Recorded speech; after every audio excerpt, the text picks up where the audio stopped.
அனைவருக்கும் வணக்கம். Hello friends, எல்லோரும் எப்படி இருக்கீங்க? கமெண்ட்டில் சொல்லுங்கள். நாம் இப்போ பார்க்க போகிற ரெசிபி ஃபயர் சிக்கன்.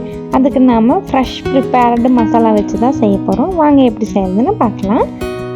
மசாலா அரைக்கிறதுக்காக பாத்திரம் வச்சு 1 ஸ்பூன் கொத்தமல்லி, 1 ஸ்பூன் ஜீரகம், 1/2 ஸ்பூன் மிளகு, காரத்துக்கு தகுந்த அளவுக்கு வரமிளகாய், நான் ஒரு 10 மிளகாய் ஆட் பண்ணிக்கிறேன். நீங்கள் உங்கள் காரத்துக்கு தகுந்த மாதிரி ஆட் பண்ணிக்கோங்க.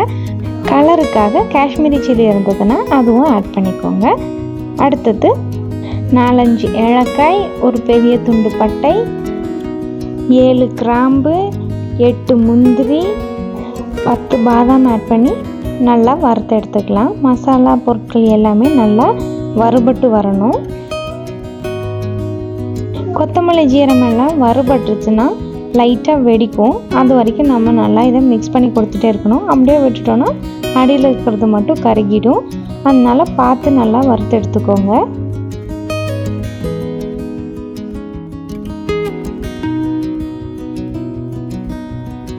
மசாலா இப்போ நல்லாவே வறுபட்டு வந்துடுச்சு. இனி நாம் ஸ்டவ் ஆஃப் பண்ணி ஆற வச்சிடலாம். ஆறினதும் இதை நம்ம மிக்ஸி ஜாருக்கு ட்ரான்ஸ்ஃபர் பண்ணி நல்லா பவுடர் கன்சிஸ்டன்சிக்கு அரைச்சி எடுத்துகிட்டு வந்துடலாம். பாருங்கள், நான் இந்த அளவுக்கு அரைச்சி எடுத்துக்கிட்டேன். இனி இதை ஒரு சைடில் வச்சுட்டு நம்ம டொமேட்டோ பியூரை ரெடி பண்ணி எடுத்துக்கலாம். 4 தக்காளியை பொடி பொடியாக அரிஞ்சு போட்டு பியூரே பண்ணி எடுத்து வந்துட்டேன். அடுத்து நாம் ஆனியன் பியூரே ரெடி பண்ணிக்கலாம். ஆனியன் பியூரேக்கு ஃபஸ்ட்டு ஆயில் நிறைய ஆட் பண்ணி நம்ம வெட்டி வச்சுருக்க பெரிய வெங்காயங்களை நல்லா ஃப்ரை பண்ணி எடுத்துக்கலாம். நான் ஒரு 4 பெரிய வெங்காயம் கட் பண்ணி எடுத்துருக்கேன். இதை நாம் எண்ணெயில் நல்லா வறுத்து எடுத்துக்கலாம். மிக்ஸ் பண்ணி கொடுத்துக்கோங்க. இனிஷியல் ஸ்டேஜில் லைட்டாக வதங்கி வந்துடும். அதுக்கப்புறம் நம்ம இன்னும் கொஞ்சம் நேரம் வேக விடும்போது ஈஸியாக பொரிஞ்சு வந்துடும். இப்போ பாருங்கள், வெங்காயம் அப்படியே தளத்தளன்னு ஆயிருக்கு. இன்னொரு 5 மினிட்ஸில் நல்லா ஃப்ரை ஆகி வந்துடும். பாருங்கள், இந்த அளவுக்கு ஃப்ரை ஆகிடுச்சு. இனி ஸ்டவ் ஆஃப் பண்ணி இதையும் ஆற விட்டுறலாம். வெங்காயம் நல்லா ஆறி வந்ததும் நம்ம மிக்ஸி ஜாருக்கு ட்ரான்ஸ்ஃபர் பண்ணி இதையும் பியூரே பண்ணி எடுத்துக்கலாம். தண்ணி எதுவும் ஆட் பண்ண தேவையில்லை. எண்ணெய் இருக்கிறதுனால ஈஸியாகவே அரைஞ்சி வந்துடும். பாருங்கள், ஆனியன் பியூரேவும் ரெடி ஆகிடுச்சு. இனி நம்ம சிக்கன் வேக வச்சிடலாம். பாத்திரத்தில் வெட்டி வச்சுருக்க சிக்கன் ஆட் பண்ணிவிட்டு ஃப்ரெஷ்ஷாக நம்ம வறுத்து அரைச்ச மசாலா பவுடர் ஆட் பண்ணிக்கலாம். அடுத்தது அரைச்சி வச்சுருந்த ஆனியன் பியூரே, டொமேட்டோ பியூரே,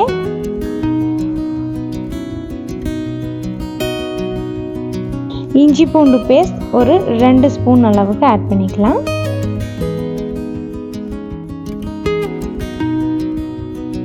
பச்சை மிளகாய் உங்களோட காரத்துக்கு தகுந்த அளவுக்கு ஆட் பண்ணிக்கோங்க. நான் இன்றைக்கி ஒரு 2 பச்சை மிளகாய் ஆட் பண்ணிக்கிறேன். இது நல்லா ஃப்ளேவர் கொடுக்கும்.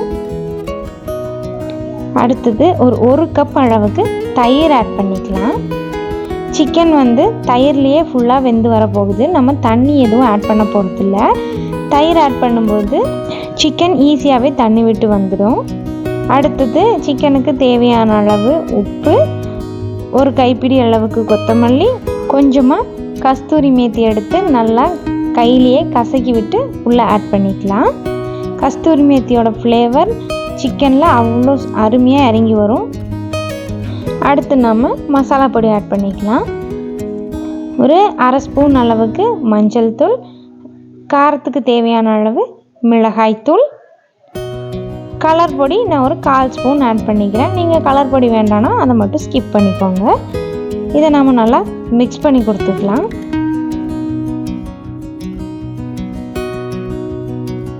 நம்ம மிக்ஸ் பண்ணி கொடுக்கும்போதே கலர் நல்லா இந்த அளவுக்கு சேஞ்ச் ஆகி வந்துடும். இனி நம்ம இதை வேக விட்டுறலாம்.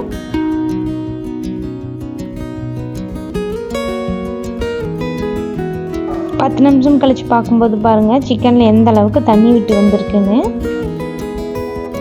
நல்லா ஒரு தடவை மிக்ஸ் பண்ணி கொடுத்து உப்பு காரம் எல்லாமே சரியாக இருக்கான்னு செக் பண்ணிவிட்டு சிக்கன் வேக வரைக்கும் நம்ம மூடி போட்டு வேக விட்டுறலாம். இப்போ பாருங்கள், சிக்கன் நல்லா வெந்து அதில் உள்ள ஆயில் எல்லாமே எவ்வளோ சூப்பராக பிரிஞ்சு வந்திருக்குன்னு. இனி நம்ம கொத்தமல்லி தழை தூவி மிக்ஸ் பண்ணி கொதிக்க விட்டுறலாம். பாருங்கள் எவ்வளோ கெட்டியாக கிரேவியாக மாறி இருக்குன்னு. இனி நம்ம எர்த்தி ஃப்ளேவருக்காக தம் போட்டு எடுத்துக்கலாம். தம் போடுறதுக்காக ஒரு துண்டு கறிக்கட்டை எடுத்திருக்கேன். இதில் ஒரு ஸ்பூன் அளவுக்கு ஆயில் ஆட் பண்ணிக்கலாம். ஆயில் ஆட் பண்ணி மூடி போட்டு ஒரு 5 நிமிஷம் விட்டுட்டோன்னா போதும். அதில் உள்ள புகை எல்லாமே உள்ள சூப்பராக இறங்கி நல்ல எர்த்தி ஃப்ளேவரோட சிக்கன் அங்காரா ரெடி ஆகிடும். இதுக்கு ஜீரா ரைஸ் ரொம்ப அருமையாக இருக்கும். டேஸ்ட் ரொம்ப சூப்பராக வந்திருந்தது. நீங்களும் கண்டிப்பாக இதே மாதிரி ட்ரை பண்ணி பார்த்துட்டு எப்படி இருந்ததுன்னு கமெண்ட்டில் சொல்லுங்கள். வீடியோ பிடிச்சதை லைக் பண்ணிக்கோங்க. தேங்க்ஸ் ஃபார் வாட்சிங்.